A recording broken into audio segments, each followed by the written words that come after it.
Vamos lá, gente, mais um episódio aqui do Meu Negócio é Diversão. Hoje aqui com mais um querido amigo, claro, né, Melo? É isso aí. Tá até um xará, falei Melo. É Bruno verdade, Graça Bruno Melo Graça Mello. está aqui com a gente. Uma fera braba, um cara que tem uma história muito rica, muito diversa.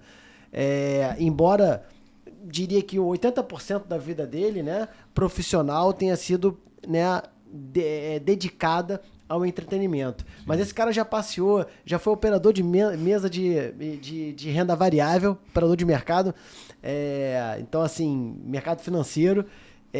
Ele também fez parte de uma empresa de internet, ele vai falar que foi o Mandic, se não me engano, foi isso? Não. Marlin, quase isso. O Marlin, antigo, 99... Foi na virada de 9 para 2000. Legal. E aí, já indo pro lado do entretenimento, também passeou aí na indústria de cervejaria famosa, né? Aí, né? Por acaso a Ambev, também a Bavária, também ficou acho que o momento mais longo da sua carreira ali na Som Livre. Exato. Já indo pro mercado da música. Hoje está no mercado da música, vai contar aqui pra gente. Uhum. Sem dúvida da aula. A gente fala muito aqui de quem contrata no mercado da música, mas não fala de quem fornece. E eu acho que você tá um pouco do outro lado da mesa, né? Sim. Que mais, Melo? Passou também, audiovisual, Foi secretário, cara. Secretário nacional, vai falar sobre isso. Secretário. Apresenta também, grande atuação. Exatamente, né? Foi diretor da Apresenta. Então, acho que é uma pessoa que conhece muito, assim, da economia criativa, do entretenimento, da música. E a gente recebe muita gente de eventos e a música está sempre conectada, é sempre um pilar, é sempre um eixo principal. Exato. E acho que ele teve esse olhar dos bastidores da música também, que eu acho que vai ser muito rico escutar aqui, né? Isso aí. Tô bem ansioso, vou aprender muito, gosto muito de música. Então, acho que temos uma troca, um momento de aprendizado e uma aula. Sim, né? Com certeza. Mais uma. E aí vamos conhecer o Bruno lá na época do colégio, né? Como eu gosto de falar aqui, o porquê o dedicar a vida ao entretenimento e desses testes, digamos assim, né, na sua trajetória, né, do mercado financeiro, de outras áreas, e o que você levou disso para hoje, né, para tua carreira, para tua vida, enfim. Perfeito. Fala pra gente aí, Brunão. Maravilha, que bom. Prazer estar aqui com vocês. Eu já assisti vários, já passou por aqui, já passaram ídolos, inclusive, referências enormes assim para mim. Que acho que até eventualmente eu vou falar aqui, citá-los, né, por algum exemplo. Já conheço o Alan há algum tempo, né, da Apresenta, a gente vai falar sobre isso. O Vitor conheço pelos eventos, também um guerreiro aí do setor, e sei que faz muito bem ao setor também. Então, muito legal estar aqui, estou bem animado. Legal, Olha Bruno. só, a vida, né, desde o colégio, lá atrás mesmo, já estou aí a idade bem avançada, de certa forma, mas com um gás enorme pelo que vem pela frente. Mas voltando lá para trás, estudei no São Bento durante alguns anos. Sou beneditino também. Acho que eu já ouvi você falar isso aqui. Eu não estudei todo o período no São Bento, eu fiquei 4 anos lá, mas foram 4 anos que foram minha base até hoje. Totalmente formada ali. Qual foi o período dessa Era base o que, da sua vida? na época, eu tinha 10 a 13. Legal. Então era ali a terceira série, né? A terceira série até a sexta. E assim, boa parte do que eu sei de português, por exemplo, da língua portuguesa, se deve à matemática, se deve à base que o São Bento me deu. Mas depois de um tempo eu achei que assim, não estava me fazendo, apesar de muito jovem para tomar esse tipo de decisão, e não tomei, né? Tive que dividir com os pais, né? Para poder sair. Eles que tomaram a decisão, né? Mas eu entendi que eu precisava tomar outro rumo estudantil ali. E aí fui para o Colégio Baiense, na Gávea. Aquilo foi interessante para mim, porque abriu minha cabeça também para outras pessoas diferentes das que eu convivia. E assim foi, até que fui para a faculdade. Né? Aliás, antes da faculdade eu tive 1 ano, quando eu terminei colégio. Antes de fazer faculdade, eu me dei o direito aí também, com os meus pais concordando, de passar 1 ano nos Estados Unidos. Morei 1 ano na Califórnia, em 1990. Uma experiência ultra rica, né? Porque não só para aprimorar a língua, que é fundamental, né? Sim, a gente sabe que o quanto é importante, claro. E não é de hoje, né? Que é importantíssimo você conhecer, saber falar outras línguas, e o inglês é a principal, né? Sim. Ainda é. Então fui lá para aprimorar inglês, mas para também amadurecer, né? Viver a vida, amadurecer, crescer. Fiquei lá 1 ano, aí sim, quando eu voltei para o Brasil, que eu fui fazer faculdade, e aí entrei na faculdade de marketing. Era um curso novo na época, não se falava muito em marketing, estou falando aqui de 1991. Sim. Que era mais... Bem pioneira, né? Mesmo, porque não tinha curso de marketing. Foi bem pioneiro. E falava-se muito de publicidade, né? Era o que tinha para ser próximo ao marketing. Exato. Mas aí esse curso tinha sido aberto na faculdade da cidade, na Lagoa, aberto 1 ano antes. E foi ótimo. Eu ali vi que a vida era mais séria do que eu tinha até então enfrentado, né? Porque você entra na faculdade, você já começa a ver aquelas pessoas até mais velhas do que você, que já estão com uma outra cabeça, já em busca de trabalho. Então, no meu curso tinha muita gente bem mais velha, inclusive. As pessoas já chegavam à faculdade à noite, né? Então já chegavam ali de terno, as meninas bem vestidas, porque já estavam estagiando, já estavam trabalhando. E eu ainda estava assim... sem saber exatamente o que eu queria, mas já estava numa faculdade, mas ainda me via longe de trabalhar. Uhum. Sabe? Achava que ia demorar ainda. Só que ali caiu a ficha. E eu vi que, preciso rapidamente me colocar em alguma direção, porque eu já estou vendo aqui que as pessoas estão muito na minha frente.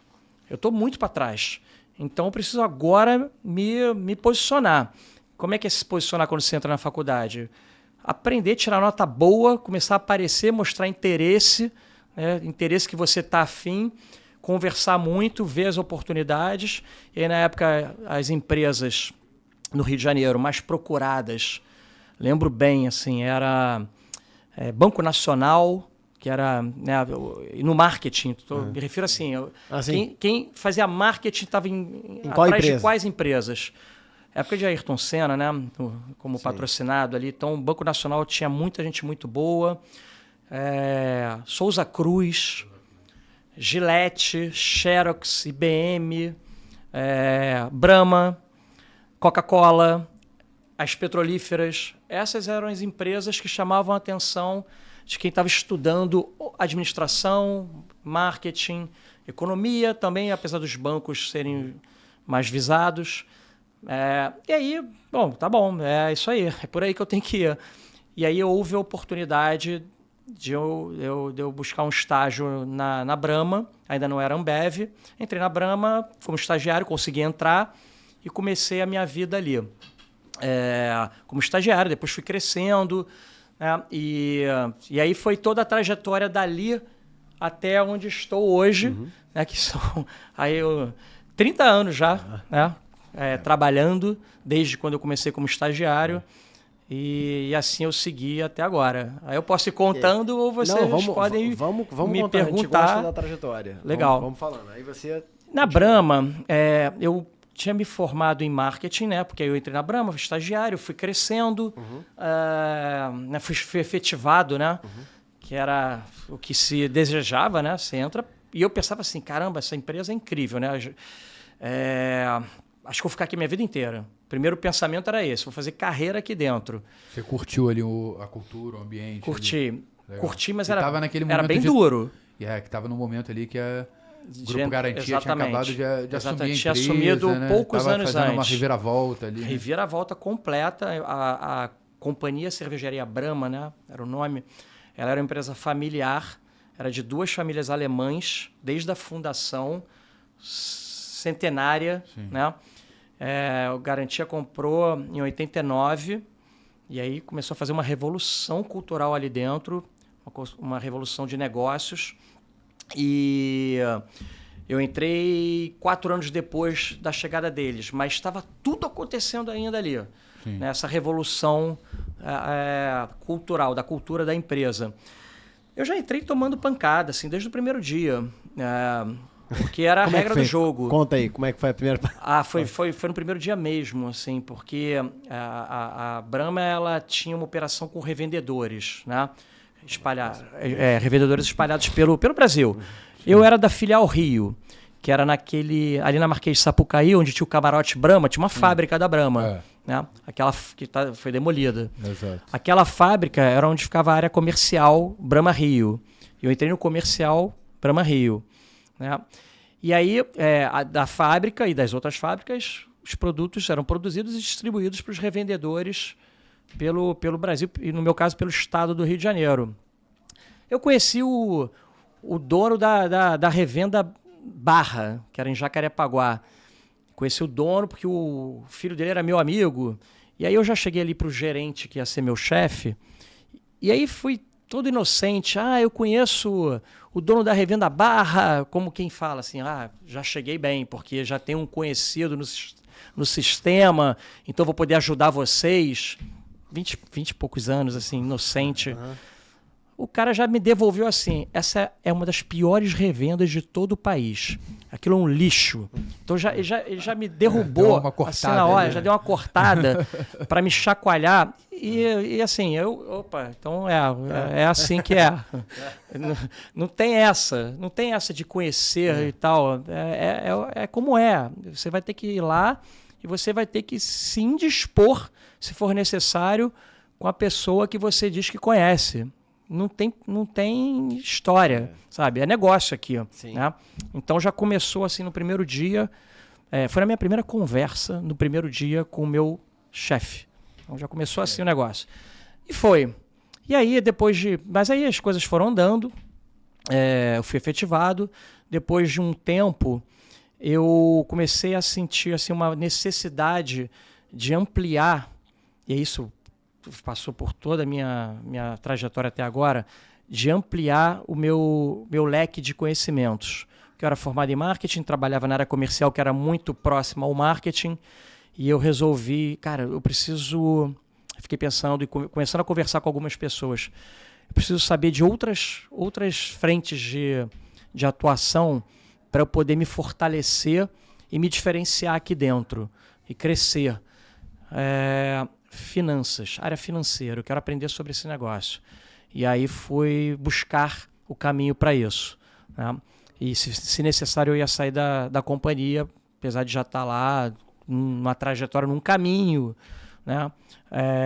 Podendo ficar lá muitos anos mesmo. E aí fui buscar cursos em finanças, e aí fiz uma primeira pós-graduação em administração financeira na FGV, tudo no Rio, né? Aí gostei. Aí vi, caramba, esse negócio é interessante mesmo. Quero mais. Quero entrar no mercado financeiro. E comecei a falar isso para algumas pessoas e me chamaram de tudo, né? De louco para baixo. Né? Porque eu estava ali, na Brahma, numa companhia de respeito, né? De muito respeito. Com uma frente de crescimento, né, pela frente. Mas, cara, não, eu preciso, eu sei que vai ser bom para meu desenvolvimento profissional, até para voltar para cá um dia, se for o caso. Vou lá, fico um tempo, aprendo e um dia retorno. Era um plano na minha cabeça profissional, de carreira. E aí fui buscar, onde eu entro? Banco de investimento, era o que estava na minha cabeça. Comecei a pesquisar, conversar com quem eu podia. Lia muito jornal e aí vi um dia um anúncio num jornal para trainee num banco de investimento que era o Banco Marca, que nem existe mais. Teve uma quebra em 99 na Max do dólar, mas na época o Marca estava bem, estava crescendo, e eu me interessei ali pelo que eu li ali no anúncio. Era um banco semelhante, ainda que menor, ao Pactual, ao Garantia, né, ao Bozano, Simmons, aí os bancos de investimento que estavam ali na linha de frente. Aí fui atrás, mandei currículo, pedi para me entrevistarem, recebi respostas de que não dava, porque um dos pré-requisitos para entrar no programa trainee era ter experiência no mercado financeiro. E eu, é trainee, tem que ter experiência? Como assim? Não, vou confrontar isso. Aí mandei uma nova carta, e era carta, né, na época, dizendo que, não, olha só, eu não tenho experiência em mercado, mas eu tenho outras coisas. Eu tenho vontade, eu quero mais do que os outros.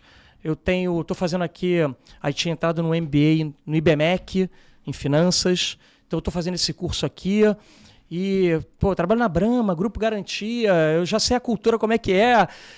Perturbei. E aí, a gerente de RH, na época, depois ela me contou, que ela falou, cara, é a segunda carta que esse cara manda. Ele é chato pra caramba, vou entrevistar, porque talvez essa chatice dele revele algo bom. Né? O cara quer muito. E foi assim que aconteceu. Aí ela me chamou, me entrevistou, gostou da conversa, e aí me botou na cadeia de entrevistas ali, e eu entrei como trainee no Banco Marca. E aí fiquei lá 3 anos. Legal, cara. Como é que foi? E aí? Como é que foi? Foi uma experiência tão difícil no início quanto começar na Brahma como estagiário, e tão difícil quanto depois ir para Brasília, que eu vou contar aqui como secretário do audiovisual. Por que tão difícil quanto? Porque tudo era muito novo. Muito novo. Tudo assim, caramba, e agora? O que eu faço? Folha em branco, né? Totalmente. Não sabia o que fazer, né? Só tinha a vontade, uma vontade enorme de entender como funcionava e de começar, um tempo mais rápido possível, começar a entregar resultado e ir crescendo, entregando resultado e tentar entrar naquele ciclo virtuoso. Novamente apanhei muito, mais uma vez apanhei muito, porque mercado financeiro também, né, ainda mais em banco de investimento, a galera gosta de fazer um bullyingzinho assim, com os novatos, né, gosta muito, e eu passei por coisas ali, né, assim, de ser testado no emocional, inclusive, né. Não sei como é que é hoje em dia, mas isso era anos 90, isso era muito comum em mercado financeiro. Masculino, né? Ainda mais naquela época. Era muito masculino. Ainda mas era muito mais. Então, de grosserias e tal. Sim. Mas eu me defendia também com aquela... Eu vim do Grupo Garantia. Eu tinha isso assim, pensava assim, eu vim do Grupo Garantia, Bruno. Então, você tem a ver com esse público aqui, né? Não se abale, né? E, de certa forma, me respeitava um pouco por causa disso também. Até porque muito do mercado financeiro nessa época vinha dessa escola, né? Totalmente. Garantia tinha feito. Né? Garantia e Pactual que foram muito grandes nisso, né? Não, e para a história do mercado financeiro totalmente, no país, né, cara? Sem dúvida. O BTG Pactual, como é hoje, né? O maior banco de investimento do Brasil, e está lá incomodando os grandes, né? Sim. Então, fiquei lá no mercado durante... Aí também a coisa foi andando para frente, foi dando certo de algumas formas. Mas aí chegou um ponto que eu, olhando para trás, Bruno, você tinha pensado em fazer disso um aprendizado, né? De você se enriquecer de conhecimento, aumentar o seu repertório como executivo, para você depois um dia voltar para aquele mercado onde você estava no início, né? Mais perto do marketing, né? Só que com mais bagagem. Fui operador de renda variável, né? De bolsa. Comprava, vendia. Entrava um pouco em derivativos também. Era broker? Era. Tá. De mesa, né? Na mesa. Na mesa. Né? Uhum. Não era o chefe, tinha uma pessoa acima de mim ali que eu era o apoio, né? Dele, do querido Roque Sutti. E outras pessoas estavam ali, eu aprendia muito com eles, pessoas inteligentíssimas, assim, muito capazes, e eu absorvi o máximo que eu pude ali, né, ali da turma da mesa de operações. Mas chegou um ponto que eu percebi que tava bom. Depois eu saí, até antes, eu saí dali. E aí resolvi montar um próprio negócio de administração de recursos de terceiros, com aquilo que eu julgava que eu já tinha aprendido, com um amigo meu. E foi um momento ali que começou bem, mas depois passou a não dar certo. foi o meu momento de crise, né? Foi um momento de... Ali você buscou empreender, então? Busquei empreender. Tá. Eu acho que o empreender ali foi um momento que eu me equivoquei porque eu não estava preparado ainda para assumir o desafio que eu quis assumir. Tá. Eu não tinha, no mercado financeiro, eu não tinha ainda a bagagem necessária. Porque o mercado brasileiro é muito louco, né? Então, sim. assim, o mercado financeiro de uma forma geral Não, mas naquela época era muito arbitrado. Totalmente. Assim, era... Ou forças... forças maiores que você não controlava. E ainda é hoje, né? Mas assim, antes daquela época... Era mais, sem dúvida alguma. Então, os movimentos aconteciam de forma muito brusca, violenta e pesada, né? E eu não estava preparado para isso. E aí tomei um revés, não com o dinheiro dos outros, mas com o meu próprio dinheiro. E aí foi um revés muito grande e foi um momento que eu quebrei. Você quebrou, a pergunta que a gente gosta de fazer é que você... Foi um momento que eu quebrei. Foi o único momento, assim... que eu quebrei foi o único, porque... Eu não fui, em nenhum outro momento, dono do próprio negócio. Certo. Eu sempre fui funcionário colaborador de organizações. Né? Nesse momento, eu quebrei por conta própria na física. Só que, quando eu entrei no negócio, eu tinha a consciência de que... Eu sabia o que eu estava fazendo, no sentido do risco. Sim. Né? Eu não tinha competência suficiente ainda para gerir aquilo, tecnicamente falando. Depois que eu fui perceber isso, eu fui entender isso. Claro. Com mais clareza, né? Mas eu tinha consciência do risco que eu estava tomando, mas eu pensava assim, Bruno, você tem 30 anos, eu tinha 29 anos. Dá tempo de você se arriscar e se der errado... Não, justo. Exatamente. Você retoma, porque eu ainda teria o quê? Eu teria a minha mente, assim, a minha cabeça, né? O que eu já tinha aprendido, meus contatos. Eu acho que eu saberia como retomar as rédeas. Então eu entrei no risco com essa consciência e o risco se mostrou real, né? E aí eu quebrei na física ali, quebrei de verdade, assim, de meu patrimônio evaporar por causa de derivativos. Tá, derivativos, a gente era mercado futuro? Era opção. Era opção, tá, perfeito. Era opção e tinha índice futuro também. Índice futuro também, também tinha índice futuro. Tá.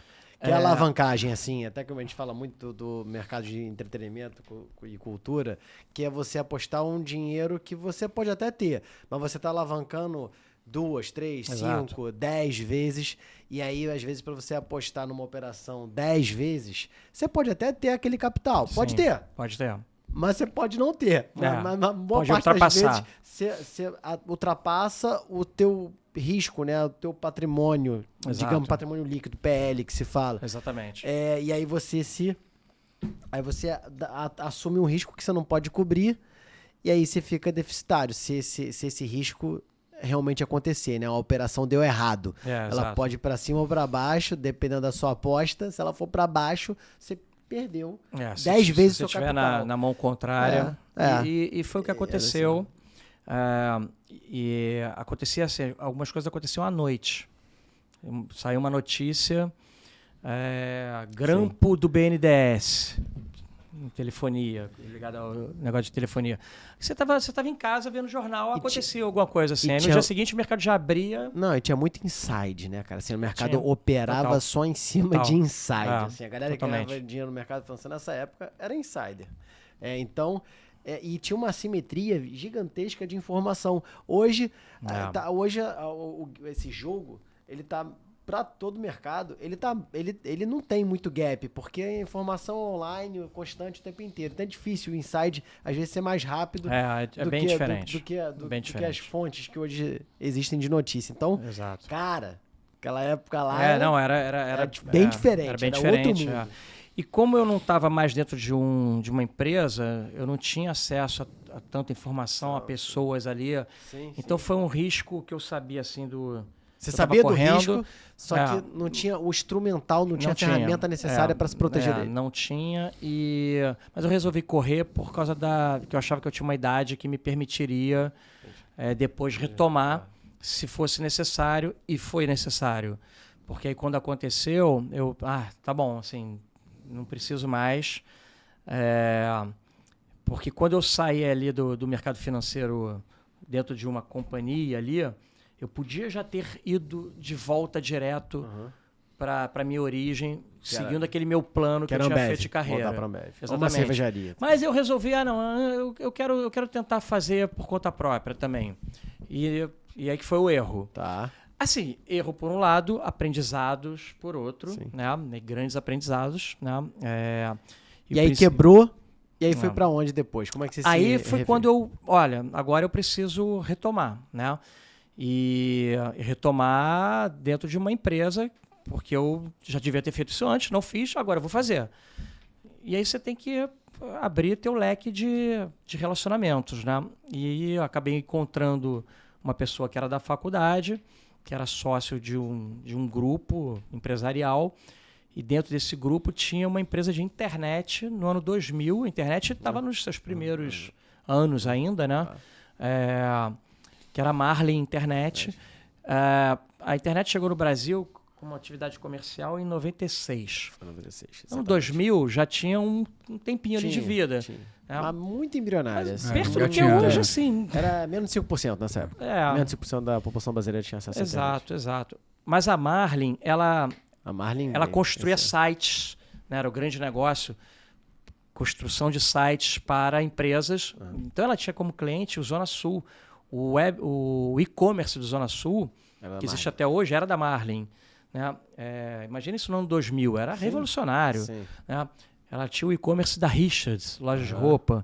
Então, quando eu vi, caramba, isso é legal, isso é interessante pra caramba, porque é uma empresa que já tem ali uma solidez, uma história, uma carteira de clientes. Acabei chegando na Marlin, na área comercial, né? E fiquei um tempo ali. Mas aí não era onde eu ia ficar o resto da vida. Não era o meu setor. Eu sabia disso, mas era um retorno, né? Um retorno fora do mercado financeiro.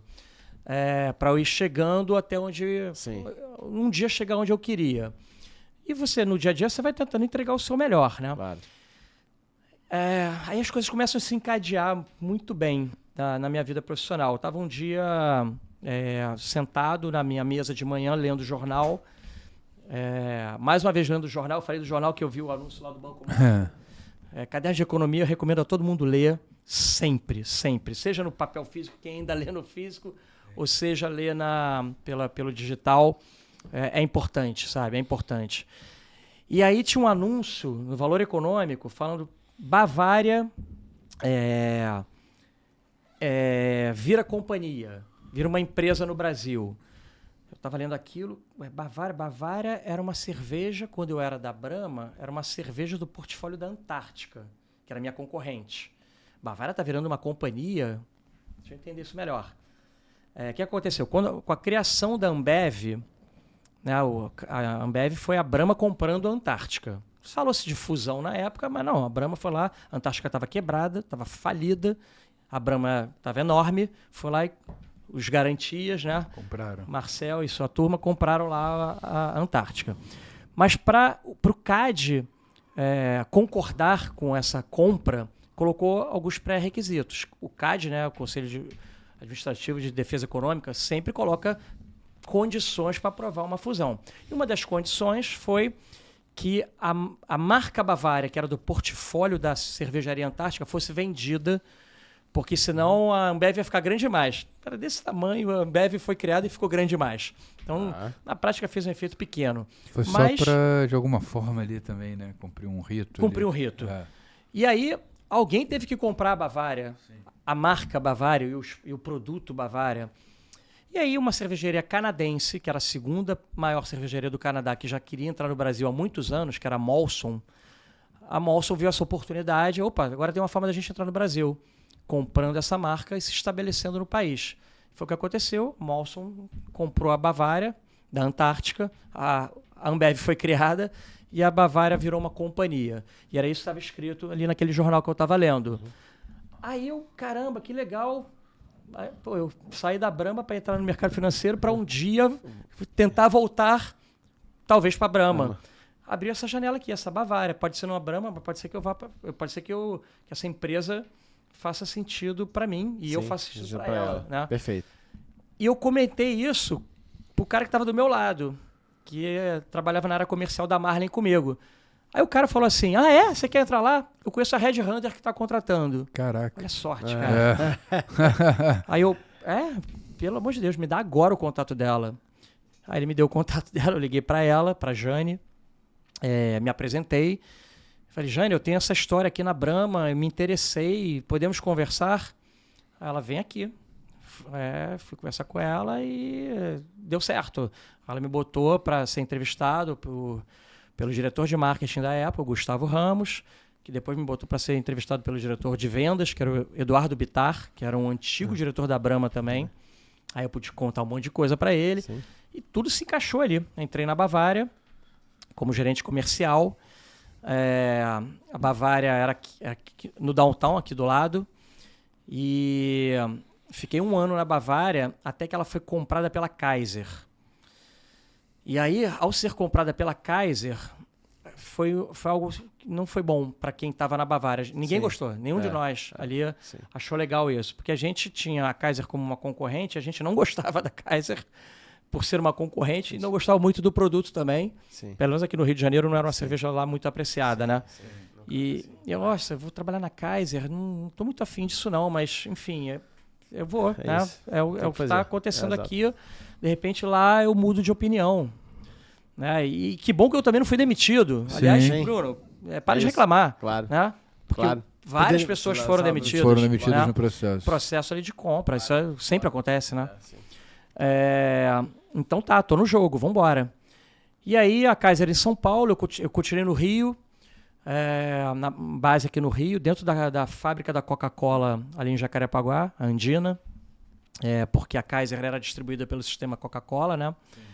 Então comecei a conviver dentro da Coca-Cola também, começar a ir em reuniões na sede da Coca ali na Praia de Botafogo, comecei a ficar ali naquele ambiente também e aprendendo e tendo, né, outros conhecimentos, mas ao mesmo tempo a história de Kaiser ali não me agradava muito, né? Não era ainda onde eu queria estar. E agora eu vou puxar aqui algo que eu ainda não falei, que sempre foi parte da minha vida e que diz respeito a onde eu estou hoje. Até então eu nunca tinha trabalhado com música, né? E nunca no setor do entretenimento, né? Apesar de na Brahma, desde quando eu entrei como estagiário... Você está conectado ali, querendo ou indiretamente. Estava conectado, porque a Brahma... E principalmente quando eu entrei como estagiário em 93, pré-Copa do Mundo de 94. A Brahma, em 93 e 94, por conta da Copa, deu um show de marketing por conta da Copa. Sim. Era aquela campanha dos jogadores, número 1, Romário, Bebeto, Zinho e Raí, e milhares de ações pelo Brasil e no Rio de Janeiro, em especial. Essa é muito genial, né? Muito. Genial. Espetacular. Na década de 90 foram as grandes campanhas, né? E principalmente Ambev ali, e até Bavária. Você falou a palavra Bavária, eu lembrei da musiquinha que eles fizeram do Amigos, né? Hoje exatamente. É icônico isso, né? Icônico. E ali na Brahma, eu comecei a me envolver muito com os eventos, porque a área comercial era muito junto ao marketing. Então a gente implantava no mercado, no campo, por meio de eventos e por meio de merchandising em pontos de venda, né, o que via do estratégico do marketing. A área comercial implantava aquilo que o estratégico desenhava. E tinha muito evento nessa época. Brahma Beer Fest, tinha Trio Elétrico, tinha Bandeirão no Maracanã. aquele icônico jogo do Brasil e Uruguai, que o Romário salvou nas eliminatórias, salvou o Brasil e botou o Brasil na Copa, né? A gente fez um bandeirão, foi o primeiro bandeirão que eu vi no Maracanã, foi esse da Brahma, que a gente botou ali com uma câmera. Eu estava com a câmera do outro lado da arquibancada. Foi meu papel como estagiário, carregar a câmera e filmar o bandeirão que do outro lado da arquibancada foi aberto ali. Então foi uma sucessão de ações de marketing implantadas pela nossa área comercial naqueles anos ali de 93 e 94. Que te conectavam ao entretenimento, né? Que começaram a me conectar ao entretenimento com bastante força. Muitos eventos. E aquilo, para mim, já de alguma forma já mexia comigo, né? E eu também sempre tive... Aí na Bavária teve essa conexão com o entretenimento? Teve essa conexão. Com patrocínio de eventos, com... Cara, teve sim. Legal você ter me lembrado aqui. A gente, quando assumiu ali como Bavária, tinha um desafio para a marca, justamente dela deixar de ser a cerveja dos amigos, que você falou, e ela se tornar uma cerveja mais urbana. Isso foi o desafio que a diretoria de marketing definiu. Ela poderia continuar sendo a cerveja do Brasilzão, do interior, mas ela precisava chegar mais próximo também das capitais. Não de interior, não do Brasil para dentro, né? Rio de Janeiro em especial, né? Uma litoral de uma forma geral.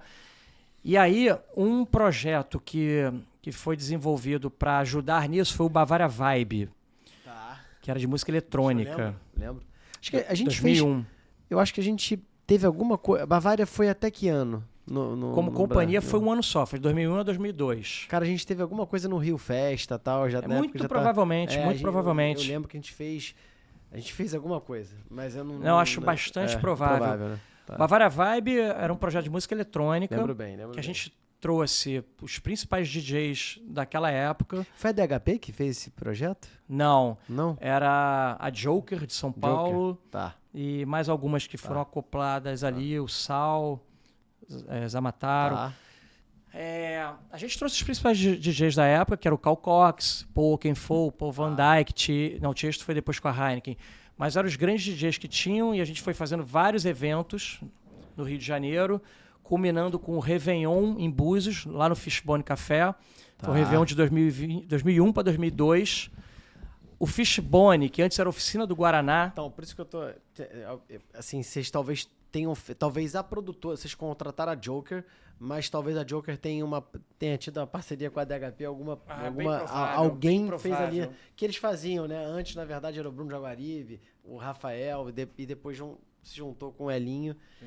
E o Jaguaribe saiu e ficou Rafael e Elinho. É muito provável que tenha sido sim, muito provável. Mas continua, cara, perdão. E aí, a gente... Lá em Búzios tinha, né, a oficina do Guaraná ali na entrada de Jeribá, sim. Né, e que depois um príncipe europeu, Sebald, comprou e transformou em Fishbone Café, que está lá até hoje, Fishbone, né? Sim. E aí a gente fechou uma parceria com ele, em que a Bavária, nós, né, ali a gente reformou ali o Fishbone, mudou os móveis, todos os estofados dos móveis eram verde por causa daquela cor da Bavária, né, do rótulo, né, a identidade visual da marca.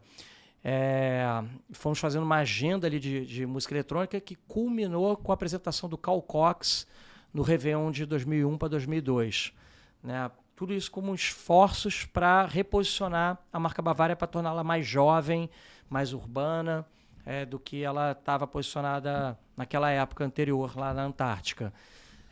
Aí eu comecei a me jogar muito em evento. E para mim, eu tenho assim, uma frase que eu falei muito na vida já, desde adolescente, eu falava para os meus amigos que show e evento era a minha maior diversão. Sempre foi. Você sempre curtiu? Desde adolescente.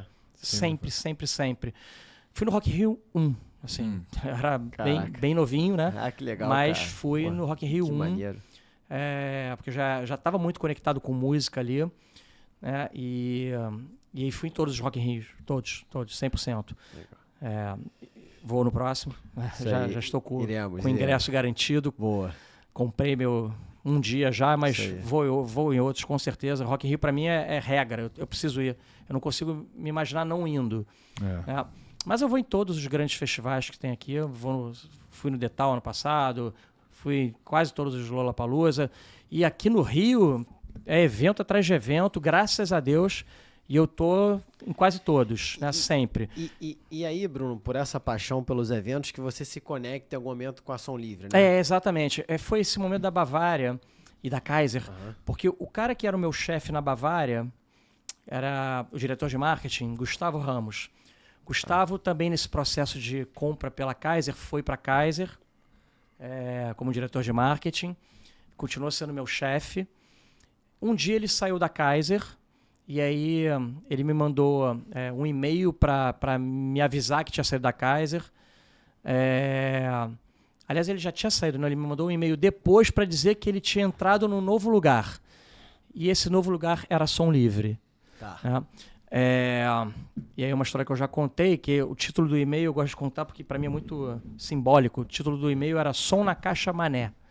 Som na Caixa Mané era o bordão do Didi, Renato Aragão, no programa Os Trapalhões. Aí ele mandou esse e-mail, Som na Caixa Mané.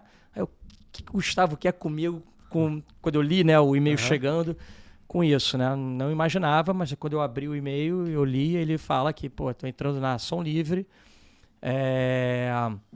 uma empresa que está no mercado caindo em bicas, que era a indústria fonográfica, né?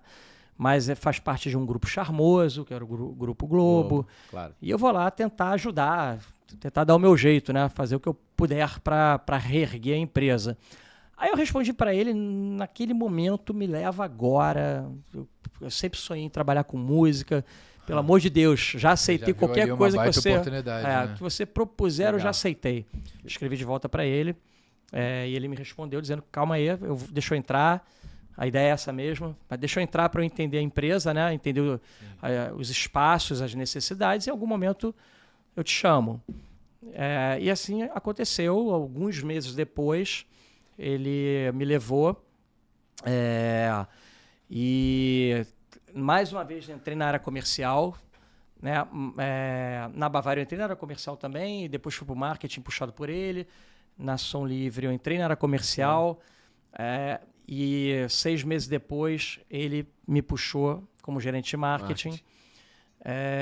E aí foi a minha trajetória, começou a minha trajetória na Som Livre, gerente comercial, depois gerente de marketing. Aí o Gustavo saiu, foi mudando, algumas coisas foram mudando, até que eu recebi um desafio ali, já em 2008, que foi criar a área de shows e festivais. Que não existia na companhia. Poucas outras empresas da indústria fonográfica trabalhavam isso. Aliás, talvez nesse momento nenhuma, ou só a Sony, que tinha um braço lá que se chamava Day One, que trabalhava shows dos artistas. Mas trabalhava de uma maneira que acabou não dando certo. Fizeram até na época que lançaram a Day One uma grande comunicação, não fizeram? Fizeram. Não, e a Day One, ela tinha... Esse lance de produzir eventos, se arriscar na bilheteria, é muito difícil, né? Muito difícil. Nesse muito jogo, difícil. Mesmo que com uma empresa, uma empresa... Na verdade, um grupo, né? Por trás ali da Som Livre tinha um grupo Globo. Não faltava recursos para captar o dinheiro, para caixa, para fazer a melhor entrega possível. Uma mídia muito forte. Uma mídia muito forte. E mesmo assim... Mas conta aí como é que foi a trajetória. E tem esse desafio, né? O fato de ter recursos também pode trazer ciladas, né? Digamos assim. Estou curioso para saber como foi. Como foi essa empreitada de abrir essa vertical da Som Livre? Foi... um desafio interessante pra caramba, mas ao mesmo tempo fazia muito sentido para mim, né? Por que surge isso nesse momento? É uma pergunta muito boa. Surgiu porque a gente precisava... Vou voltar uma casinha só. Quando eu entrei na Som Livre, na verdade, quando o Gustavo entrou, Gustavo Ramos, esse cara que era da Bavária, que me puxou, ele entrou junto com um diretor-geral e com um diretor financeiro. Esses 3 diretores entraram em 2004 porque a Som Livre precisava se renovar. O presidente da Som Livre até então, desde o início, em 69 até 2004, era o João Araújo, saudoso João Araújo, pai do Cazuza, né? E durante 35 anos, diretor-geral, presidente da Som Livre. Em 2004, João não tinha mais condições de saúde para tocar o negócio. Negócio que estava, a indústria fonográfica no mundo inteiro estava ladeira abaixo, estava quebrado, né? E ele não tinha mais condições para tocar, e ele sabia disso, né? E a família Marinho, né? Os altos executivos da Globo entendiam que a Som Livre precisava mudar, senão ia fechar as portas, porque era vermelho atrás de vermelho. E aí tomaram a decisão, olha só, vamos dar mais uma chance para a Som Livre. Que chance é essa? Vamos trazer executivos de fora da indústria para colocar ali, para injetarem sangue novo, injetarem outras maneiras de fazer o negócio, para ver se dá certo, senão a gente vai ter que fechar a Som Livre. Esse era um pensamento lá da família Marinho e dos executivos à época. Por isso trouxeram esses 3 diretores, né? Roberto Pinheiro como diretor-geral, que era do Grupo Globo, que era do Family Office da família Marinho. Tá. Então um cara de muita confiança, né, deles, né? Claro. E um alto executivo, né? Cuida do dinheiro da família. Exatamente. Perfeito. E o Roberto, que já conhecia o Gustavo Ramos do passado, trouxe o Gustavo e que trouxe o diretor financeiro, o Leonardo Ganem. Esses 3 chegaram e começaram a montar o grupo deles, né? Trazendo outras pessoas. Foi aí que eu fui acionado, né, para fazer parte desse primeiro grupo. Então, qual era o nosso desafio ali? Deles, principalmente, os diretores, né? E de quem chegou junto ali com eles. Precisamos recuperar a companhia, precisamos fechar as torneiras, né, dos gastos e criar novas linhas de receita, mudar o negócio, né? Então, quando eu entrei, em 2005, a primeira parte desse plano estava em execução, que era fechar as torneiras, sanear a empresa, né? Tirar as ineficiências, né? Porque estava saindo dinheiro pra caramba. Então, corta o que tiver que cortar. Né? Beleza. E o segundo movimento foi criar novas receitas. E aí, depois de 2 anos lá, me deram essa missão de abrir essa nova, já tinham outras novas áreas sendo, né, desenvolvidas ali, e me deram essa missão. Na verdade, o Leonardo Ganem, que já tinha virado diretor-geral, porque o Roberto Pinheiro ficou 1 ano, cumpriu o papel dele. Aí o Gustavo Ramos, de diretor de marketing, virou o diretor-geral. Aí ficou 2 anos. Aí saiu, foi para Globo.com e o diretor financeiro, que era o Léo Ganem, virou o diretor-geral. E aí o Léo chegou para mim, já em 2008, e falou assim: Bruno, tua missão como gerente de marketing já acabou. Você agora tem uma nova missão na empresa. Você tem 2 alternativas e você pode escolher qualquer uma das 2, ou se você quiser sugerir uma terceira, de repente você pode me convencer. Mas quais são as 2? Uma gerência de projetos especiais, e projeto especial, a princípio, pode ser qualquer coisa, que traga dinheiro para a empresa, né, que faça sentido. Ou uma área que acho que a gente deveria criar de shows e festivais, que a gente está chamando aqui de ao vivo. O que você prefere? Eu não tive a menor dúvida, né? Shows e festivais, porque era aquilo que eu falei antes, que sempre foi a minha maior diversão, desde adolescente, né? Desde Rock in Rio 1. Então chegou a hora. Chegou a hora. As coisas se conectaram muito bem ali. De certa maneira, é uma forma de empreender dentro totalmente, que é do zero, porque né? Não tinha nada. Não tinha nada. Não tinha nada. E não tinha nada mesmo, porque... beleza, é isso aí. E aí, o que eu faço? Não faço a menor ideia. O que eu faço? Eu não sei. Então, eu preciso começar a perguntar, né, para as pessoas, para saber qual o primeiro caminho, quais os caminhos que eu vou poder seguir. Aí tinha uma assistente ali comigo no primeiro momento, e ela já tinha tentado com uma outra pessoa que estava lá. Eu não criei a área, aliás. A área tinha sido criada 6 meses antes de mim. Às vezes eu falo que eu criei porque eu esqueço disso. Sim. Não, claro. Ela tinha... Porque eu fui tão no embrião... Você pegou ali o mato alto mesmo, teve que capinar e... Ela tinha sido criada 6 meses antes. Né? E mato altíssimo. Estavam ainda tentando entender ali o que fazer. E eu cheguei nisso. Sim. Né? E aí, para Ana Luísa, minha assistente, eu falei: e aí, Ana, que já tem? E ela tem isso aqui, mas tá bom, então vamos lá tentar desenvolver alguma coisa. E aí eu tive a liberdade para começar a viajar muito e buscar conhecimento dessa forma, né? Procurar produtores. Em festivais, tá? Em festivais. Fazendo relacionamento com os produtores. Exatamente. E assim a gente começou a andar. Ao mesmo tempo que a Som Livre, nesse momento, estava voltando a ser uma empresa de ter casting próprio. Contratar artistas. Porque quando eu entrei, ela era uma empresa que trabalhava música, mas em compilação, né, de novela, que era desde a origem dela, lá em 69, né, fazer as trilhas sonoras das novelas. Mas compilação de também temas musicais. Né, tipo, o melhor do funk, o melhor do rock, o melhor do samba, os CDs, né, e DVDs. Mas aí, nesse momento, ela começou a contratar artistas novamente, o que foi ótimo para a minha área, porque nas negociações que a gente fazia para a entrada dos novos artistas, a gente começou a colocar ali direitos de shows. Então, aquele artista que estava assinando com a gravadora tinha que fazer um show tinha que entregar uma quantidade de shows por ano. Perfeito. Ou por contrato. Excelente. Né? E eu, beleza, agora eu estou começando a ter um estoque aqui de shows para poder operar. Pô, e assim, é perfeito, né? Porque o que a gente mais reclama hoje, a indústria reclama muito, é dos altos cachês e da inviabilidade dessa conta, né? Você já tinha ali dentro do contrato, já estava pago, né? Sim. Na teoria, estava tudo bem. A gente estava começando a ficar tudo bem. A gente estava começando a ter ativos para poder executar. Fazer os eventos. E aí? Depois, na prática, a gente viu que não era bem assim, porque, principalmente quando começou a ficar grande, porque os empresários, alguns, não eram tão flexíveis em conceder aquelas datas. Né? E isso foi para vários extremos. Né?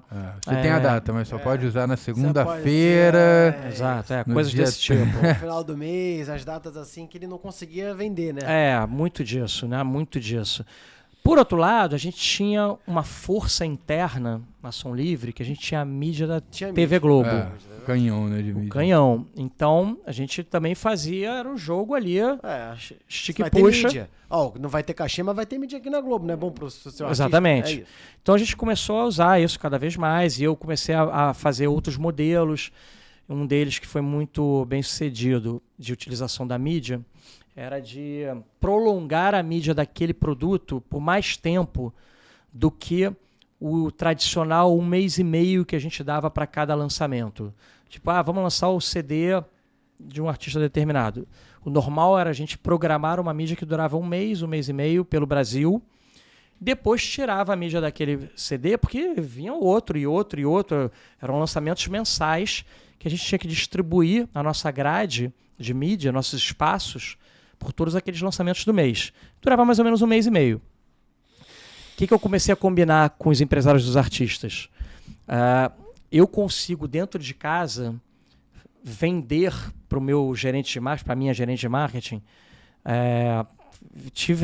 vender o seu produto para que ele fique mais tempo na grade e que ele volte depois, num outro momento, em regiões específicas.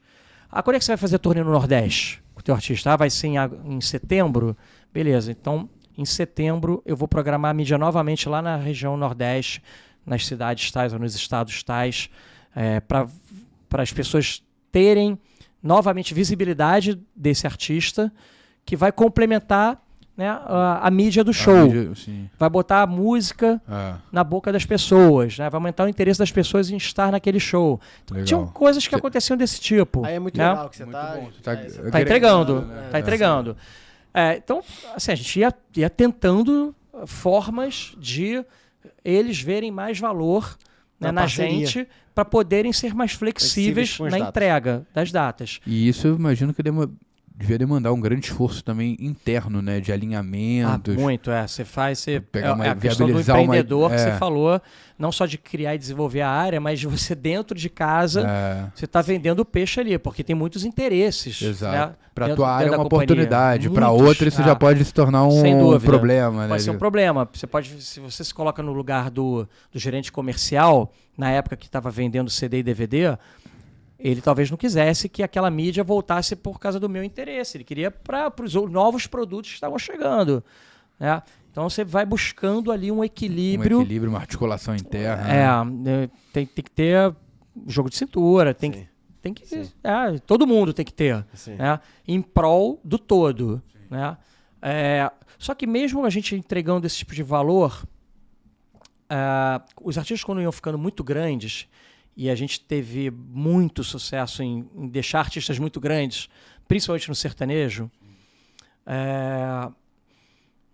tinha um ponto assim que o cara já não tinha esse valor inteiro, sabe? Assim, tá bom, a mídia você vai me dar mesmo quando eu lançar o produto?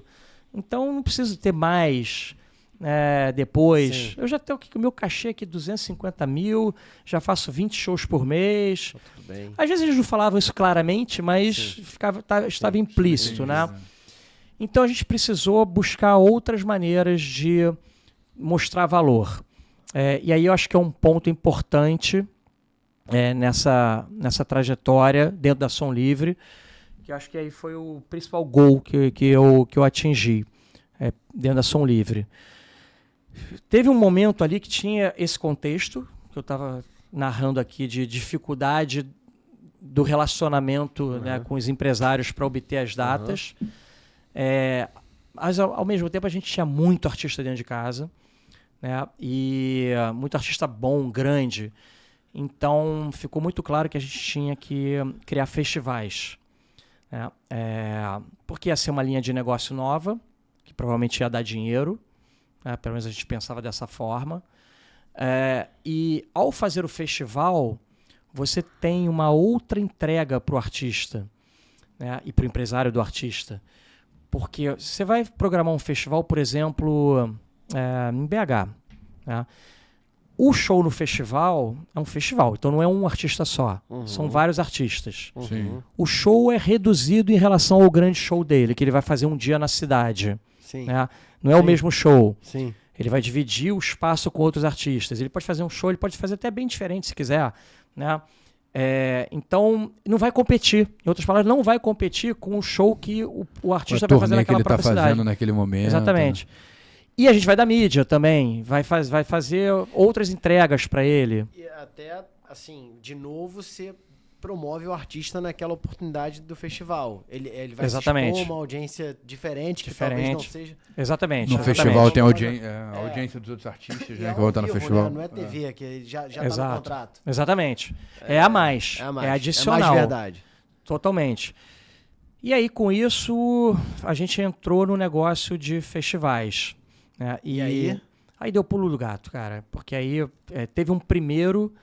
E qual foi o festival? Não foi o Festeja? Não foi o Festeja ainda. Teve o Embrião. Teve o Embrião? Que legal. Tá. Porque o Festeja que está mais, assim, mais marcado comigo até. Sim. Foi o que você criou Sertanejo Pop Festival. Tá. Teve Sertanejo Pop Festival. O que eu criei. Você criou o mesmo nome e tal? Criei. E esse qual? Outro? Desculpa, o Sertanejo Pop... O nome... O Festeja. Festeja é o nome seu. Não, porque antes do Festeja, quando a gente realizou isso, cara, a gente tem artista pra caramba. Tem que fazer um festival. Só que a gente também teve o bom senso de reconhecer que a gente ainda não tinha competência de produção. Então vamos procurar quem tem. Quem é que tem competência de produção em alto nível mesmo, de grandes eventos?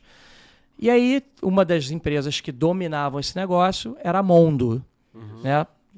De João Paulo Fonseca, que veio aqui, conversou com a gente. Esteve aqui, que é um craque, para mim, um dos maiores desse mercado. Ele é muito bom. Nessa época era um grande ídolo o trabalho da Mondo. Era muito diferenciado. Muito diferenciado. A Mondo era tocada por ele, né, os principais executivos, ele e o William, né? Sim. Krumfli.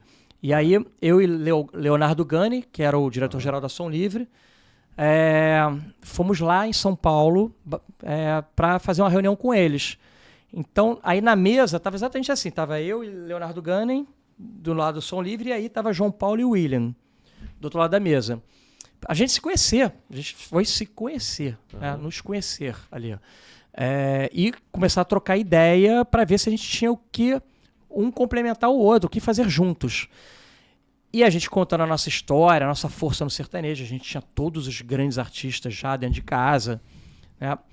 Os principais grandes artistas sertanejos, que a gente que botou Luan Santana, né, em evidência, Michel Teló, Gustavo Lima, e por aí vai, as duplas, na época João Neto e Frederico, Fernando de Sorocaba, e por aí foi. E aí eles falaram assim, a gente também gosta muito de sertanejo, a gente inclusive está pensando em fazer um festival. E aí eu olhei pro Léo, a gente também. Só que aí João Paulo e o William sacaram a carta, né? Inclusive a gente já tem o nome, já tem identidade visual, já tem tudo. E a gente, tá bom, mostra aí. Aí eles chamaram alguém lá de dentro do escritório, traz aí. Chegaram pra gente, botaram na frente. Sertanejo Pop Festival. Na hora, no dia, naquela época, o nome era maravilhoso, fazia todo sentido. 2010. Sim. Porque era quando o sertanejo tinha se renovado. Com o novo sertanejo, né? o universitário. Pop Festival, tá perfeito. O sertanejo tinha virado pop. Que vem junto até com o Marquinho, da Audiomix. Sem dúvida. Que depois veio o Vila Mix. Vila Mix saiu depois. Sim. Mas que é nessa época que ele nasce em 2010. Sim. O Vila Mix nasceu em 2011. Sim. Por causa do sertanejo Pop Festival também. Sim. Depois ele falou isso pro Marcos Vinícius, que era funcionário dele, que me contou. Que é um ex-Som Livre também. Então aí eu olhei pro Léo, o Léo olhou pra mim e falou, vamos nessa, vamos embarcar nessa, porque faz sentido. Eles fazem o que a gente não faz, a gente tem os artistas, a gente está aprendendo a produzir. Sim. Fizemos essa parceria, fizemos 2010, 2011, 2012. Em 2012, terceiro ano do Sertanejo Pop Festival... Foi uma Joy Venture? Foi. Tá. Aprendemos muito com eles, porque eram craques, né, sabiam muito. Sim. A Mondo já no segundo ano já tinha virado XYZ Live, que virou uma empresa gigante. Tinha a ver com o Grupo Globo também, né? Quase virou. Que aí virou a Gel. A Gel virou. Exato. Mas primeiro seria pelo caminho ali do William. Sim. Depois veio a Gel. Cara, em 2012 a gente percebeu que... Nizanguanais estava junto. Não, era o Grupo ABC, né? Era o Nizam, era o Bazinho Ferraz, era Monique Gardenberg, era uma constelação. Aquela empresa era uma constelação e um escritório gigante, que hoje é o escritório da Red Bull, lá em São Paulo. Era muita gente muito grande, sabe? Assim, acabou que não deu certo por várias razões. Sim. Acho que o João Paulo contou um pouco aqui, mas a gente aprendeu muito com eles sobre isso, sobre produção. Só que em 2012 a gente percebeu o seguinte, lá na Som Livre, terceiro ano de Sertanejo Pop Festival, tá crescendo, tá ficando grande, já abrimos a terceira cidade, que foi São Paulo no primeiro ano, São Paulo e BH no segundo ano, São Paulo, BH e Vitória no terceiro ano. O negócio tá ficando muito grande e a marca não é nossa. A gente está criando um monstro aqui, um bicho maneiro pra caramba, mas a marca é deles, não é nossa. E aí, o que a gente faz? Tá? Continua ou não continua? Ao mesmo tempo, eles estavam quebrando. A empresa estava mal. Ele contou isso aqui. E aí foi fácil a conversa. Sim. Porque a gente não queria ter uma conversa ruim, e nem foi difícil, porque a empresa lá foi acabando. E a gente, então, beleza, não vamos seguir nesse projeto. Tá tudo bem. E aí veio o desafio interno. Precisamos criar a nossa marca. E foi quando aí eu criei, inventei esse nome, Festeja, que era festa sertaneja, né? Festeja, sim. Juntando as palavras. Seguido de uma cidade. Então, Festeja Rio, Festeja São Paulo, Festeja Recife. Virou uma convocação também à cidade para ela entrar na festa, né? E aí foi o Festeja, aí que realmente foi um ponto importante pra caramba, porque o Festeja... Ficou muito conhecido. Ficou... Rivalizou muito com o Vila Mix. Porque aí o Marquinhos, eu contratei o Jorge Mateus para o Sertanejo Pop Festival. Vale um disclaimer aqui, né? O Marquinhos, empresário do Jorge Mateus e empresário dos nessa principais época, artistas naquela época, até 2018, 2019, ali, muito forte. A Audiomix, né? Que era a empresa dele. Exatamente. Nesse momento, ele era empresário do Jorge Mateus, Gustavo Lima, Matheus Cauã, Alok. Ele deu visibilidade para a Alok através do Vila Mix, né? E de alguns outros. Ele era muito grande. Ele era o maior empresário do Brasil nesse momento. O maior empresário artístico do país. E ele, quando a gente contratou o Jorge Mateus para o Sertanejo Pop Festival de 2011, ele olhou aquilo ali, porque o artista dele estava com a gente, e ele falou, cara, eu quero isso aqui também para mim. Né? E ele também tinha o exemplo do Caldas Country, que era um grande festival que existe até hoje. Tinha o Curitiba Country Festival, que foi o que me inspirou quando eu fui lá em 2009 pela primeira vez, que é maravilhoso. Foi o que me inspirou para um dia querer fazer um festival, e que eu fiz no ano seguinte o Sertanejo Pop Festival. Enfim, o Marquinhos criou o Vila Mix em 2011, depois do Sertanejo Pop Festival, e eu criei o Festeja Dentro da Som Livre, eu e a galera lá, não fiz nada sozinho, só tive a ideia do nome ali, de dar os primeiros passos, mas trabalho totalmente de equipe, né, da companhia. Mas o Festeja foi crescendo com a sombra do Vila Mix ali, Marquinhos jogando pesadíssimo. O Marquinhos via o Festeja como concorrente de verdade, assim, que ele queria porque queria nos enfraquecer. É fato. E eu falo isso até rindo também, porque Marquinhos é uma figuraça, né? Uma figuraça.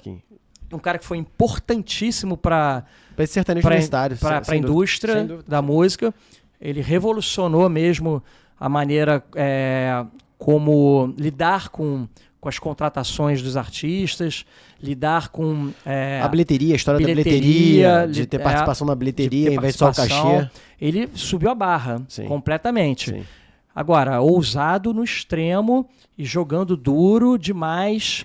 E um duro, às vezes, até sujo, eventualmente. Sujo no sentido, assim, não cometeu nenhum crime. Não. Mas, dentro da regra do jogo ali... Dentro da regra do jogo, mas assim, eu botava lá o Festeja numa cidade, uma semana depois ele botava o Vila Mix também. Sim. Né? O que, no mesmo lugar. O que, infelizmente, é muito comum, né? A gente vê isso aqui no Rio de Janeiro direto. Melhorou essa questão da concorrência ali, aquela concorrência tipo, você é meu inimigo, né? Melhorou, acho que assim... Acho que sim. Acho que o mercado amadurece também, que no fundo, cara, é melhor todo mundo sentar, conversar e eu tentei ter uma agenda. Com ele. Eu tentei isso algumas vezes, porque ele também era empresário do Jorge Mateus, então eu frequentemente ia conversar com ele, independente do Festeja, eu ia ia lá na Audiomix em Goiânia, eventualmente ia na casa dele para conversar sobre as datas. Porque era som livre também. Sobre as datas dos artistas dele que eram nossas, para eu poder usar. Então, uma relação muito doida ali, né? Entre tapas e beijos, que eu gostava do Marquinhos, eu gosto dele, eu sou amigo dele. Assim, também é um cara querido, né? É um cara querido. Não, ele é querido. E ele foi muito importante para o mercado. Mas, às vezes, ele perdia a mão.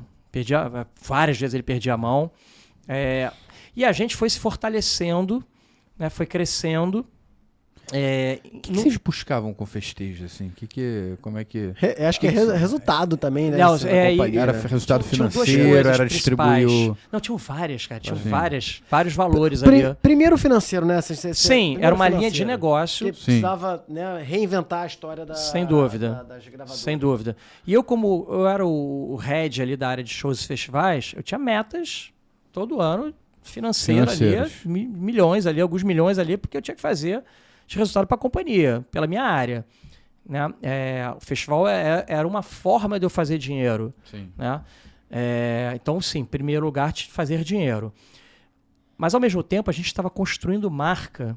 Né? A marca Festeja, aquela marca estava em nome do Grupo Globo. Quando lá inventei o nome, a gente foi registrar, criou identidade visual, começou a construir de verdade uma marca que virou um ativo da Globo, como tem Criança Esperança, né, como tem o Show da Virada, né, como tem o especial do Roberto Carlos.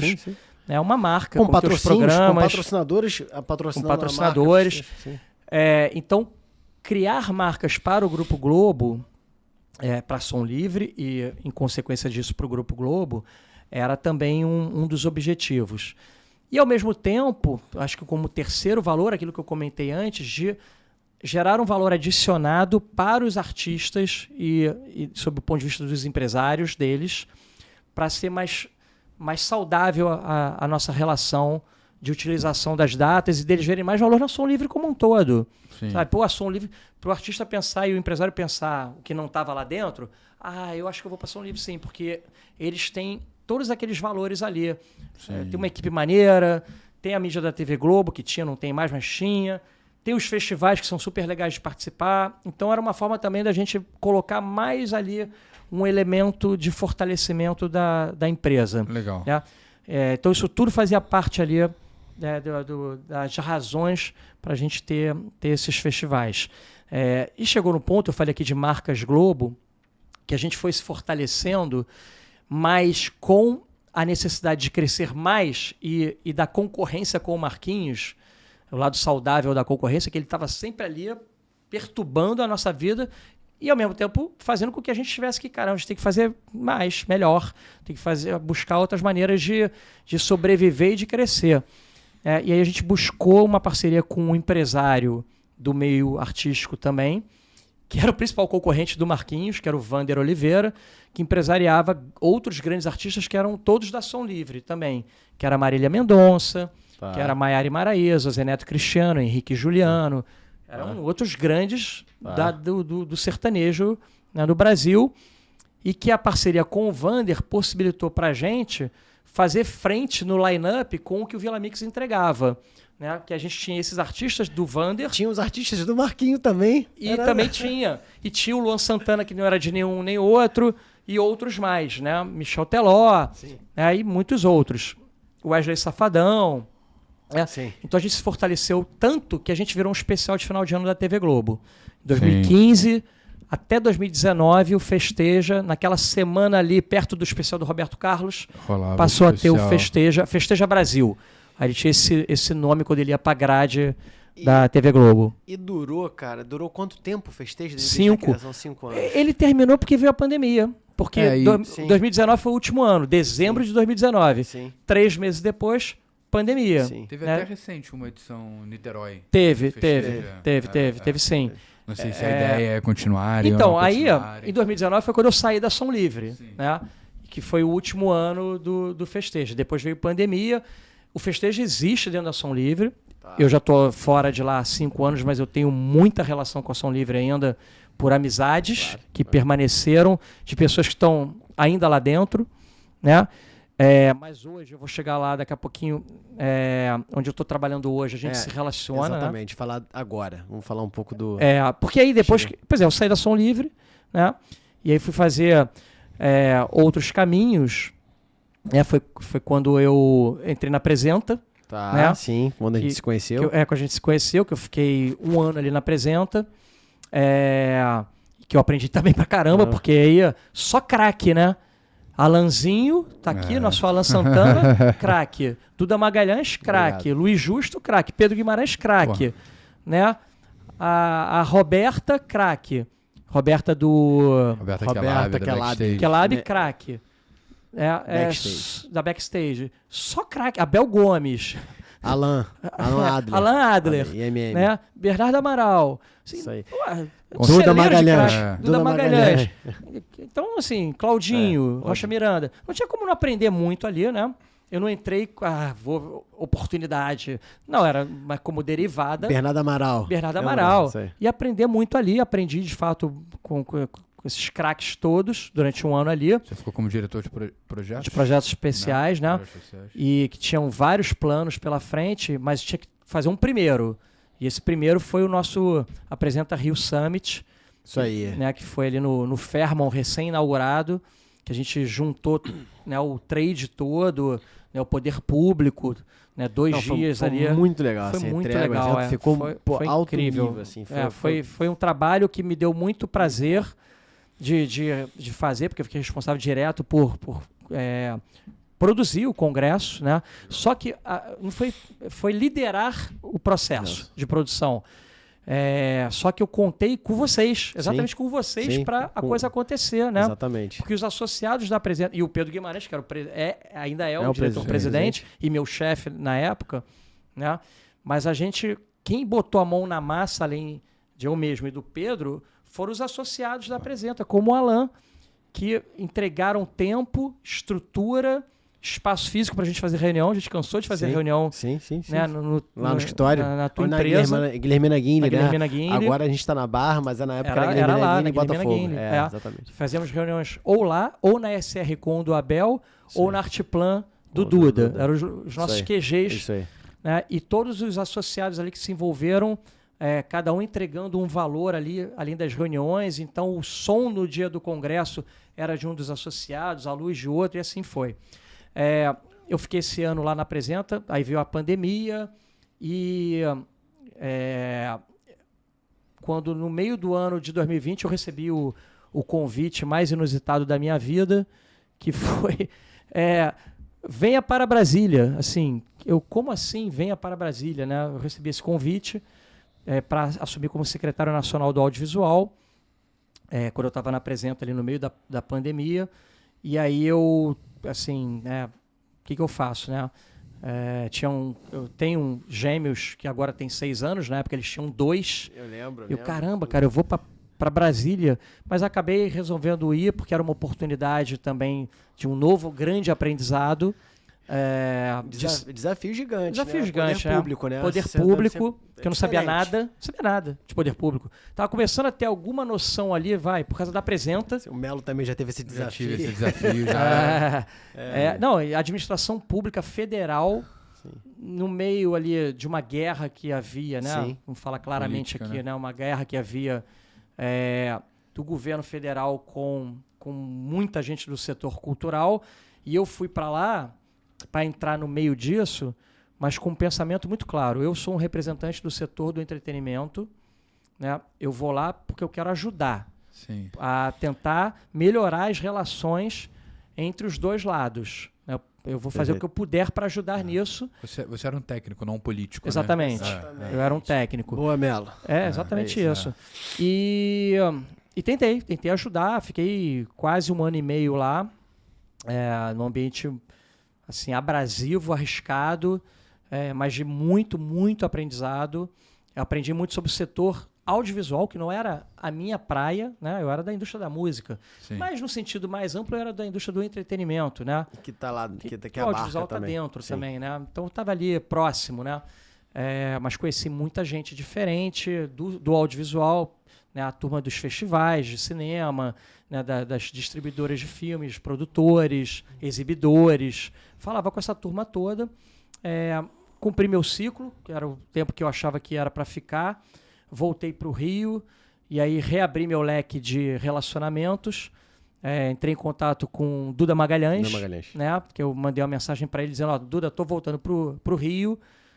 Se você souber de alguma oportunidade, o cara cheio de relacionamentos, né? Sim. Eu tô voltando. Aí o Duda falou: então vem aqui, já que você está voltando para o Rio, vem aqui, vamos conversar, porque acho que você pode vir para minha empresa. Não vou te apresentar para outra. Vem para minha, vem para Dream Factory. Legal. Né? E aí assim foi. Eu aí fui conversar com ele, com o Cláudio Romano, que é o CEO da Dream. A gente já viu ali um espaço para eu tocar ali que era ligado à música. Eu entrei como head de projetos musicais, né, no ano de 2022 e fiquei esse ano lá. Tinha um projeto pela frente que acabou não andando porque foi uma sociedade que eles dissolveram para fazer o Rio Montreux Jazz Festival. Ia ser o projeto que eu ia tocar, mas a sociedade deles foi desfeita, então não teve esse projeto pela frente. Aí eu fui tocar um projeto de música eletrônica. Ele correu ali muito em cima da hora. Foi bom, mas podia ter sido melhor, porque foi realmente muito em cima. Sim. E aí ainda veio a desagradável chuva, daquelas que realmente conseguem estragar, né? Mas foi mais uma nova experiência muito rica também, porque a Dream é craque, né, em produção. E eu aprendi pra caramba ali com as pessoas que estavam ali. Só que aí chegou no final do ano, para mim, eu vou chegar finalmente onde estou hoje. eu realizei ali que eu precisava voltar a trabalhar com música, dentro da indústria da música. Eu tinha um sentimento assim de que era o momento de voltar. Sim. Sabe? Assim como quando eu estava no mercado financeiro, eu sabia que estava na hora de eu voltar para a indústria de bens de consumo, e aí voltei para a cervejaria. Eu percebi que eu precisava voltar a trabalhar com música. E aí fui novamente fazer meu networking, né, ver quem é quem está onde. Eu conheço muita gente nessa indústria. Sim. Né? Fiz os meus contatos, mas eu tinha conhecido ainda dentro da Dream essa nova empresa que se chama Music, que se posiciona como uma gestora musical. Eu vou explicar o que é isso. Eu tinha ido como Dream Factory, fui lá conversar para me apresentar a Dream para a Music, entender o que era a Music. Eu tinha ouvido falar que ela existia. Uma amiga que trabalhava lá me chamou, né? A Thalita.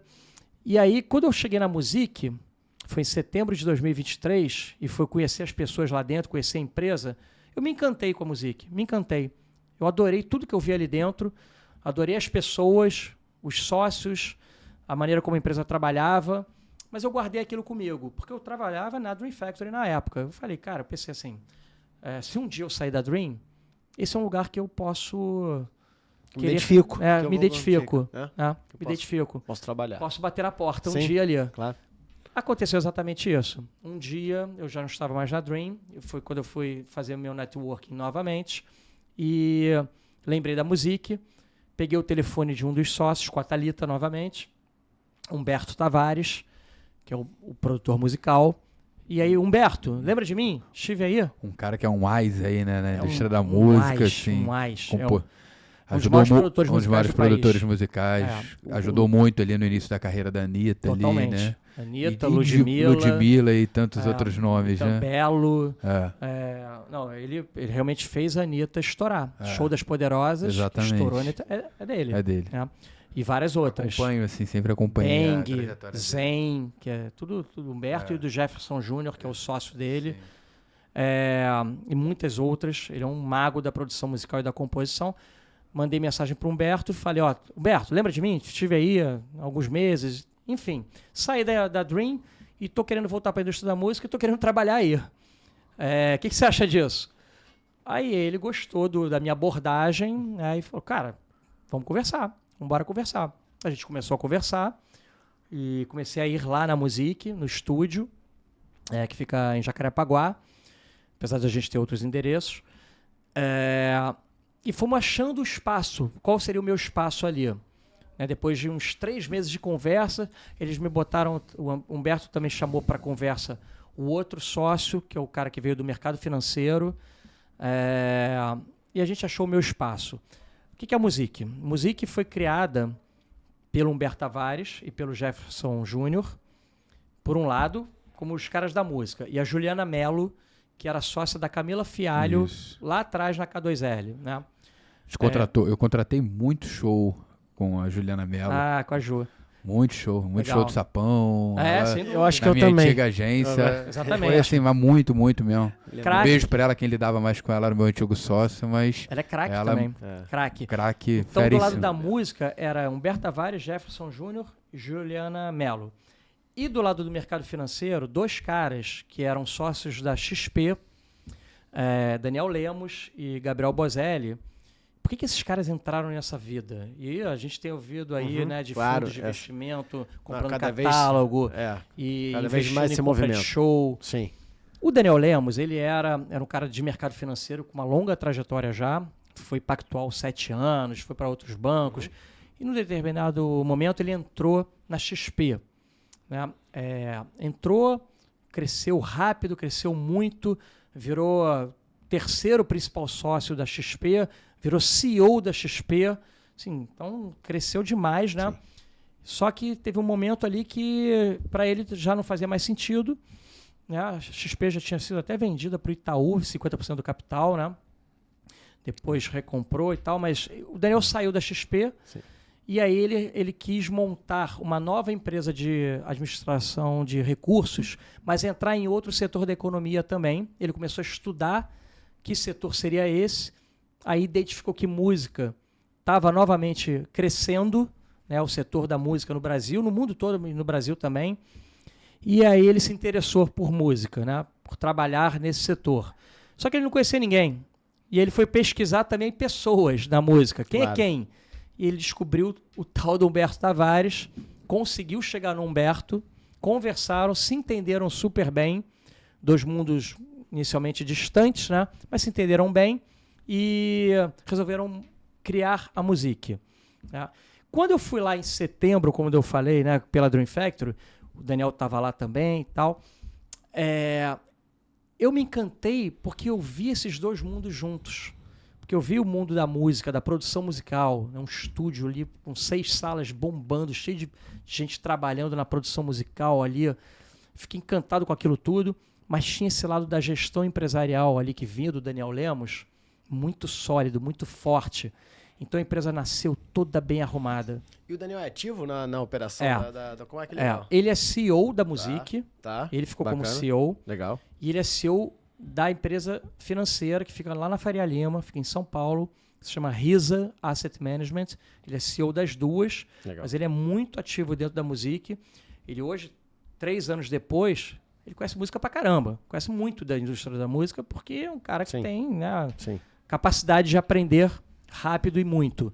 Né? Então, a gente tem nossas reuniões semanais, né, nossos comitês, que acontecem em dias da semana, ele participa de todos eles. Então, ele sabe tudo que está acontecendo. E vem para o Rio todo mês. Aí ele vem para o Rio, eu faço uma agenda de 4, 5 reuniões no dia com ele, com pessoas de fora. Estou levando ele para conhecer um monte de gente, né? Porque eu tenho, né, esse rol de relacionamento, né, muito forte. Né? Então, cabe a mim exercer esse papel também. E a empresa está redonda, está toda arrumada para crescer. Qual é o diferencial da Musique? Assim, o que de novo ela trouxe, assim, pegando toda essa bagagem desses sócios, né? Sim. Mas por que para o Humberto, para o Jefferson, criar uma empresa nova e o que tem de novo nesse modelo? Bom. Perfeito. O Humberto e o Jefferson, eles já eram produtores musicais renomados. Eles podiam seguir a vida light, assim, tocando uma produção aqui, outra produção ali, iam ser sempre muito procurados no estúdio deles, um estúdio menor, poderiam seguir assim. Só que quando eles conheceram o Daniel Lemos, eles perceberam caramba, a gente pode fazer um negócio muito maior. Agora a gente tem um cara, ele e o Gabriel Bozelli, que vieram da XP, né, que o Daniel trouxe o Gabriel, que podem, e eles têm uma cabeças assim, mentalidades de fazer o que eles fizeram dentro da XP, que disruptou o mercado financeiro, fazer isso dentro da indústria da música. Então o Humberto e o Jefferson e a Ju perceberam isso. Caramba, vamos com esses caras, porque eles têm condição também de fazer muito diferente dentro da indústria da música. Cara, a Musique, assim, o nível de controle, de processo, de governança, de sistemas é bizarro. Não tem na indústria. Não tem outra empresa. Nunca vi. Provavelmente deve ser uma mentalidade, né, de empresa gigante, né, de empresa... De tecnologia. Ou de uma empresa grande mundo. mesmo. Assim, provavelmente o fluxo e os processos internos são maiores do que talvez o tamanho que tem hoje. Exatamente. Mas já ela vai crescer dentro do processo. E é isso às vezes é o que difere, né? Exato. Esse é o motivo, às vezes, que uma pequena empresa fica como pequena empresa eternamente. Porque não consegue romper isso. Então, quando você nasce já com esses conceitos de processos, desde quando ela é pequena, cara, você não tem essa trava que pode ter ali, né, cara, assim, cultural também, cara, imagina, essa empresa é pequena e aí você tem que inserir novos processos numa empresa que nasceu sem processo. Então, assim, exatamente perfeito, isso. cara. Ela está toda pronta para o crescimento. Perfeito. E aí, perfeito. Uma das minhas áreas de atuação, porque eu recebi alguns papéis. Como a empresa é pequena, também você faz um monte de coisa, né? Todo mundo que está ali dentro faz um monte de coisa. E só antes de você entrar nos seus papéis, então, quais são os serviços que ela faz hoje? Gestão de carreiras? Perfeito. Ela é uma produtora musical, nós temos estúdio com 8 produtores musicais, além do Humberto e do Jeff, tem outros 6 produtores mais jovens, antenadíssimos no que está acontecendo, né, na rua, né? No trap, no funk, no pagode, na MPB também. Então é uma produtora musical, uma fábrica de produção musical diária. Que aí já pega esse grande know-how do Humberto, do Jefferson, e consegue dar uma escalada nisso, que eles conseguem fazer o estratégico e ter um time para ajudar. Um time, e eles são os mentores. Os mentores, maestros disso tudo. Maestros disso tudo. Legal. Exatamente isso. Então a música, ela é contratada pela própria indústria da música. As gravadoras tradicionais contratam a música para produzir musicalmente, né, para os seus artistas. Legal. Nós somos contratados para isso. Só que nós temos um casting próprio também. São artistas novos que a gente aposta que vão crescer, poucos e bons, que a gente aposta que vão crescer muito. Aí a gente empresaria. Isso que eu faz perguntar. 360. Tá, e vocês também são gravadoras? Sim, somos gravadoras. Então é gravadora, faz o fonograma e também empresaria editora, artista. que também cuida da parte autoral. Por isso que, cara, se não é o 360, é próximo a ele. Legal. É bem próximo. Faz a venda dos shows, faz a publicidade. A gente entrou em compra de catálogos também. Tá. Então, o que é compra de catálogo? O catálogo a gente está falando aqui, no nosso caso, do autoral, né, das obras, do autor. Né? Tá. A gente está falando aqui do cara que fez a composição. Aí você compra. A gente compra os direitos. Os direitos de recebíveis. Os recebíveis. Né, daqueles autores. Né? Tá, aqui é um FDIC? Através de um FDIC, não? Sim. Tá. Sim, então vocês têm um FDIC dentro da estrutura. A gente está constituindo esse FDIC lá na RISA, na empresa financeira. Tá. Porque aí uma coisa complementa a outra, né? Legal. Como a gente tem o braço financeiro. Claro. Ele vai fazer esse papel. Não, e eles têm toda a competência, Total. né? E know-how para fazer. Total. A gente também tem um FDIC dentro da Ingress. Legal. Mas com outra finalidade. Certo. Mas no fim, em algum momento isso é parecida. Entendi, exatamente, se encontra. Entendi. Então a gente, eu converso com muito bom, um muito bom, cara. compositor ou com quem detém o direito daquele compositor, né, para que veja se ele tem interesse em vender um pedaço. Do que ele tem a receber no futuro. Que ele recebe todo mês, Perfeito. na verdade. E aí você paga ele com desconto. Paga com desconto. Você isso. Joga tá precisando de graninha? É compositor? Compõe. Beleza, exatamente, toma aqui. Exatamente. Vai ter um desconto. Agora, é uma aposta também. Pode ser que... Porque tem uma conta muito doida, assim, muito difícil de ser feita do ECAD e tal. Tem. Das associações, a gente tem acesso aos números. Porque assim, você tem que fazer um valuation de verdade. Não pode chutar, né? Não, então. Então, o que a gente tem acesso? Que acesso é esse, né?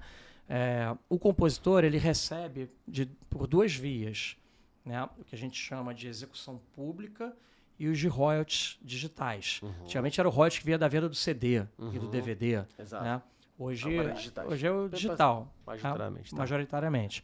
A execução pública é o que vem do ECAD. Tá. Né? Então vem de uma fonte. Você tem acesso a um determinado portal, um site, que você tem o login, você recebe o login e a senha, você tem acesso e você vê o que ele recebeu nos últimos anos.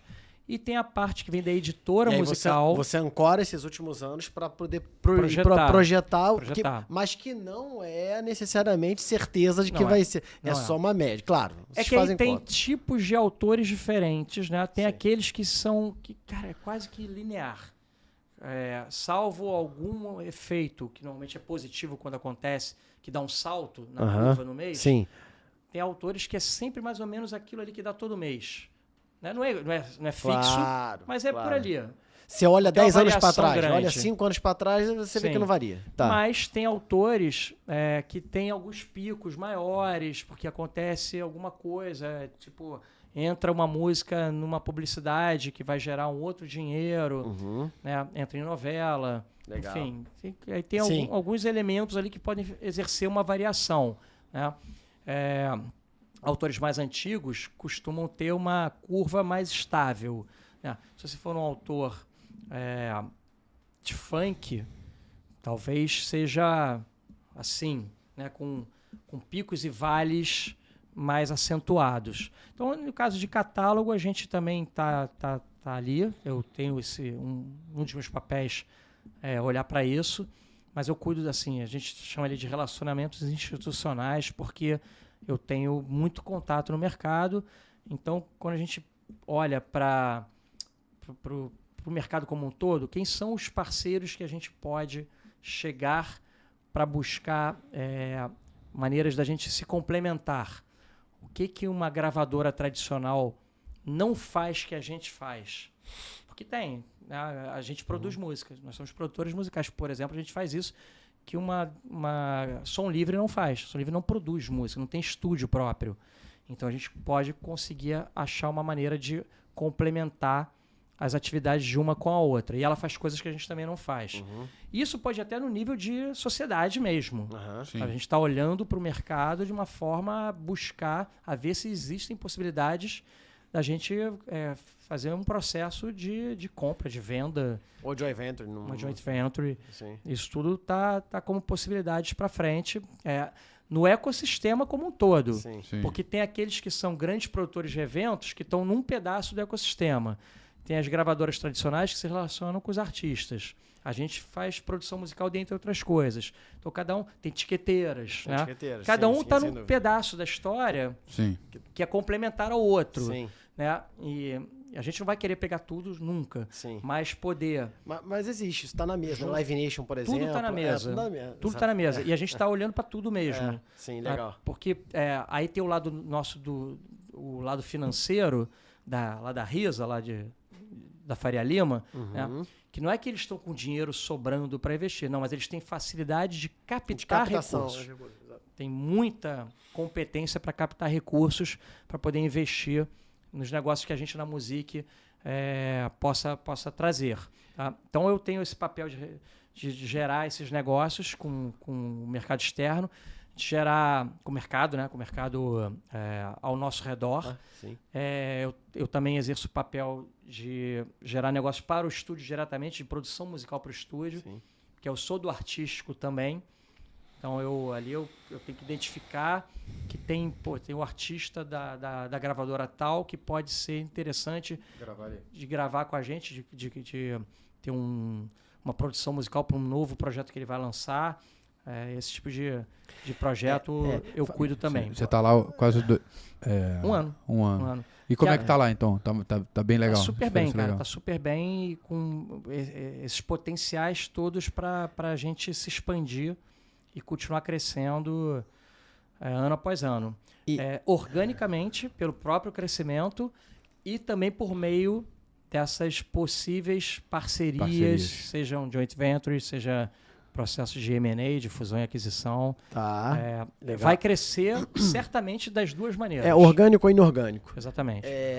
Legal. É bom esse papo, porque a gente discute isso aqui, vez ou outra a gente desenvolve algum corte, algum conteúdo no nosso Instagram, falando um pouco sobre até a crise, né, nesse mercado que está rolando, uma bolha que se criou, talvez até projetada um pouco pelo próprio mercado financeiro, que inflacionou, um pouquinho do efeito rebote da pandemia e todas essas questões inflacionárias no mundo e aqui no Brasil.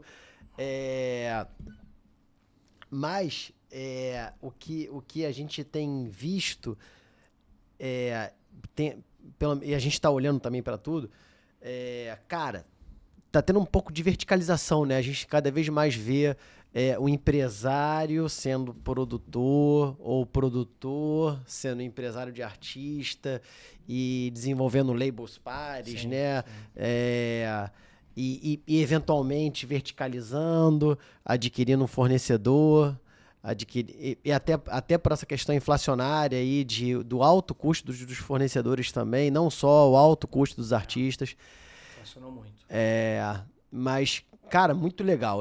Qual é a tua visão sobre isso tudo, assim, Bruno, do futuro do mercado? Olha, assim, eu acho que no entretenimento, de uma forma geral, não falando especificamente sobre a indústria da música, mas ela tá junto, né? A música está em quase tudo, né? Dentro do entretenimento, né? Eu acho que já está havendo uma certa consolidação, né?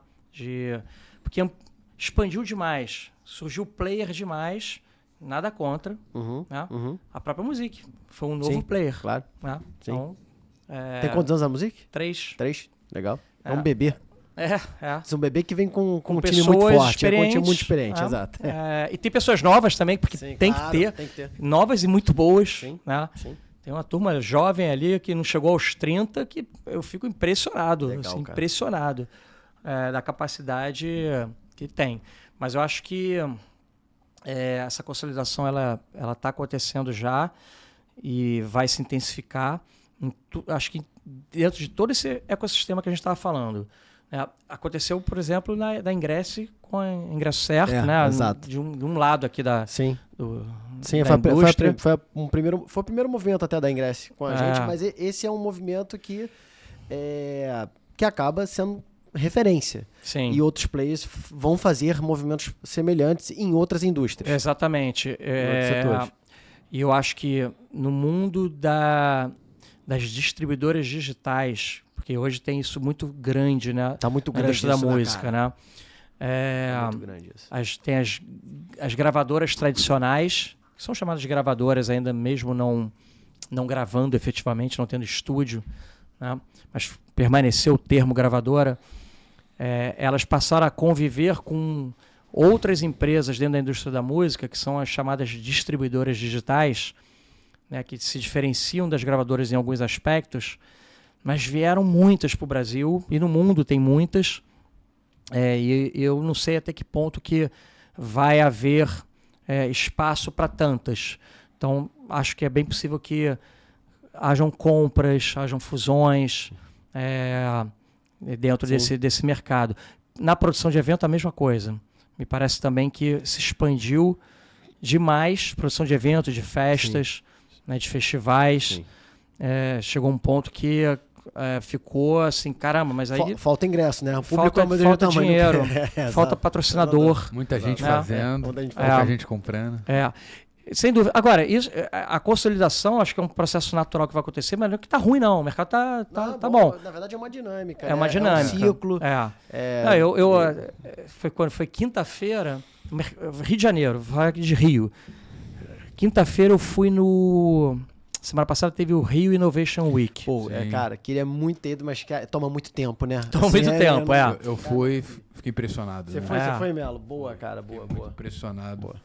E aí, eu achei super legal. É enorme, né? A quantidade de gente. A quantidade de gente, uma coisa surreal. Os 6 armazéns ali de um lado, Lotado. mais o do Cobra do outro lado da rua, enorme. Mas eu fui mais de um dia.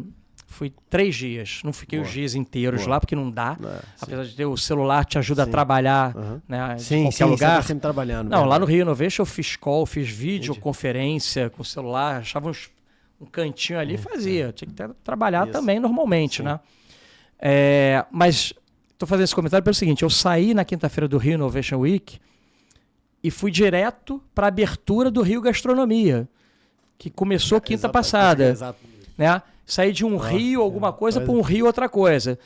Né? E aí depois, quando eu cheguei em casa, que eu pensei sobre isso, que legal. Porque essa semana tem o Rio Innovation Week, começou o Rio Gastronomia, daqui a 3 semanas tem o Rock in Rio, depois tem a Arte Rio, e assim vai. Aí depois tem... E trocentos outros. Aqui eu tô só fazendo uma brincadeira com o nome Rio. Hoje de referência, que tem mais... Aí depois tem o Rio Open de tênis, depois tem a Maratona do Rio, Carnaval, enfim. E aí... exatamente. Mas é porque... Mas é impressionante a quantidade de eventos. Né? O Rio Gastronomia são 3 semanas. E esse agora, esse já foi, né? Você foi, né? Fui quinta. Ela ainda não foi, mas vai. Mas, cara, assim... incrível. Pô, absurdo, assim. Absurdo. Todos sempre são maiores, mas esse eu achei ainda mais... Sem dúvida. Então, o que eu acho é que assim, tem muita coisa acontecendo, muita coisa, porque fora esses grandes que tem, né, essas assinaturas... É muita oferta. Muita oferta. E não tem tanta dinheiro assim em circulação do público. Exato. E acho que também de patrocinadores, porque está todo mundo atrás. Né? Claro. Todo mundo atrás dos patrocinadores, que são absolutamente fundamentais. Né? E que também tem seu limite, seu tamanho. Né? Exatamente. Algum momento fica escasso. Então, acho que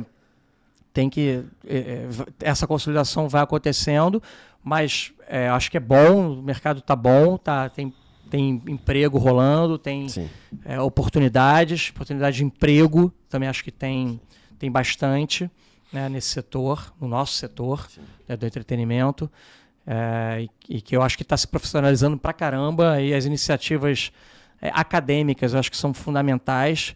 Hoje tem cursos que não haviam há 10 anos atrás. Na indústria da música tem bons cursos hoje. Legal. Se você está ali no início da sua vida profissional e você... eu quero trabalhar em gravadora. Cara, antigamente não tinha nada assim. Tinha nada. Hoje em dia, além de ter o YouTube com um monte de coisa para você consultar e outras plataformas para você consultar, né, tem ótimos cursos acontecendo para você buscar informação. Né? Então, todas as iniciativas também acadêmicas eu acho tem inclusive incríveis. Esse podcast aqui. Tem esse podcast. Você está dando aula aqui pra gente. Não, exatamente. Eu falei do YouTube, tá aqui. Não, tá cara, aqui. Não, assim, a turma... Estamos aqui, né? Eu sou pequeno, assim, como eu falei no início, tem gente aqui que já passou, que eu sei. Que isso, o João Paulo é um craque. O Duda já veio aqui, não veio? O Duda Magalhães veio. Luiz Justo já veio também? Já veio aqui já. Olha só, são craques, né? Assim, que tem muito a oferecer. Então, para as pessoas realmente buscarem as informações dessa maneira. Seja via curso ou seja via podcast. É isso aí. Muito bom. Olha, muito bom episódio. A gente está chegando ao fim. Tem 3 perguntinhas. Fala a grande pergunta aí, Melo. Nossa clássica, assim, qual dica que você dá para quem está começando, quem está entrando agora, né? Economia criativa ou na indústria da música? Perfeito. E, de certa forma, sem saber o que você ia perguntar, eu estava respondendo agora há pouco, né? Porque tem muito a ver com isso mesmo de você ir muito atrás de informação o tempo todo. É quase que uma obsessão, sabe? Assim, não perde muito tempo, não, com besteira. Besteira faz parte da vida também, né? Enfim, mas usa o tempo da maneira mais bem otimizada possível, porque hoje tem muita informação, tem muita facilidade de ter acesso à informação. Eu dei 2 exemplos sobre a minha leitura de jornal que me colocou em 2 empresas, né, no mercado financeiro. Eu lendo o jornal que eu vi que tinha oportunidade ali, que eu entrei no mercado financeiro e lendo o jornal eu vi que tinha oportunidade na Bavária. Mas você estava lendo a informação certa no lugar certo. Sem dúvida, sem dúvida. Mas antes era só jornal que tinha. Sim. Agora é muito difuso. Tem muita informação, por isso que eu estou falando, para não disperse muito, né? Você que é jovem, seja determinado e vá atrás das informações que vão realmente te agregar, porque tem muita informação, né? Para você se dispersar é mole, é fácil. Então, acho que a recomendação que eu dou é essa.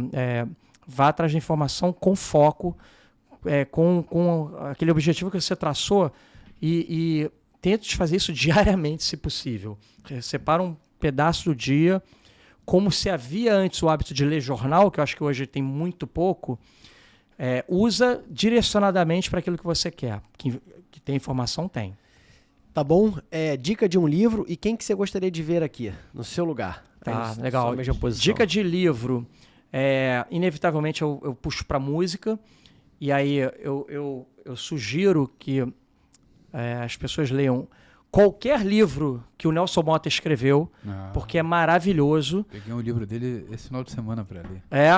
Então, e aí eu posso falar rapidamente, ou do Tim Maia, para eu lembrar aqui, ou do Tim Maia, que é Vale Tudo, A Força e a Fúria de Tim Maia, que é um espetáculo, ou As 7 Vidas de Nelson Motta. Esse eu já li, esse é muito bom. Que ele escreveu, quando ele era jornalista, crônicas em jornais, e ele extraiu essas crônicas e botou no livro, mas tem algumas inéditas que ele escreveu também. E principalmente, que é o meu livro principal, que é o Noites Tropicais. Eu me arrepio, Bruno, porque eu ganhei esse livro esse final de semana. O Noites Tropicais? Nossa, capa amarela. Exatamente. Esse livro... Esse final de semana, assim, sem querer, uma amiga promoveu que maneiro, que maneiro. Tem que ler, bazar. Aí tava só ele em cima da mesa, assim, eu peguei, ela falou, cara, fica pra você trabalha com essas coisas, você vai gostar. Mas vai ser muito fácil você ler, porque você lê assim, brincando, né? Porque ele escreve muito bem, e ele participou ativamente. Quando você lê, depois me empresta. Já que o universo te deu, eu tô dando então. Como diria o Alan, nada por acaso. Nada é por acaso. Então, qualquer desses livros do Nelson Motta, ele escreveu romances também, mas aí, focado em música, eu diria esses. Qualquer um desses 3 ou outros que ele tiver escrito. E quem que eu gostaria de ver aqui, dado que aquelas pessoas que eu citei já estiveram, mas tem alguns outros nomes que eu acho sensacionais. A Carol já veio? Carol Sampaio já veio? Carol Sampaio está para vir aqui. Só que ela, eu acho que muita gente já deve ter falado dela. Sim, né? Claro, não. Carol super comediante. A Carol é história, Carol, né? Assim, referência. Total. Referência. E a gente vem falando, só que ela foi mãe agora, né? Então tá nesse momento de maternidade. Claro. Então, mas acho que ela é incrível. Mas eu vou citar mais uma pessoa aqui. Mas vai, ela vem. A Carol ia... eu acho que uma pessoa que está num momento muito, muito interessante para vir é o Alexandre Ascioli. Sim. Ele está para inaugurar, né, o Roxy, a gente já lá depois, e tudo que ele fez antes. Ele virá, é uma questão de agenda. Legal. Aí, por conta do Ascioli, acho que o Bernardo Amaral já veio? Bernardo Amaral já veio. Bernardo tinha que ter vindo, né? Bernardo, com certeza. Bernardo, outro craque. E para finalizar, então, alguma pessoa ou a Bel Gomes já veio? Não. A Bel ainda não. Acho que a Bel, eu não sei se ele mas talvez o Nelson. Eu ia falar. Talvez o Nelson não. Eu já convidei os dois. Exatamente. A ideia é que os dois viessem. Mas se um não puder, o outro vai complementar. Então os dois... o Nelson vai cumprir muito bem. Queridaço. Sem dúvida. Porque o Abel é a entidade nossa, né? Aliás, do setor. Lembrou do Nelson agora e, queria fazer uma referência aqui à nossa querida Dani. Você ficou sabendo do Globo? Não. Cara, ela faleceu tem pouco tempo. Não sei se você conheceu ela. Eu fiquei sabendo. Nossa, não sabia. Assim, a pessoa de produção, ela saiu da área e tal. É verdade. E, cara, assim, meus sentimentos. Meus sentimentos, assim, verdade. Dani não foi, sabia. Uma das mais queridas aí dessa história. Ela que tocava lá a operação do Rio Gastronomia, dos eventos do Globo. Exatamente. É isso. Mas, enfim, fica esse beijo aí pra eternidade aí pra ela. Sem dúvida. Mas voltando aqui, então, quem você gostaria de ver? Carol Sampaio.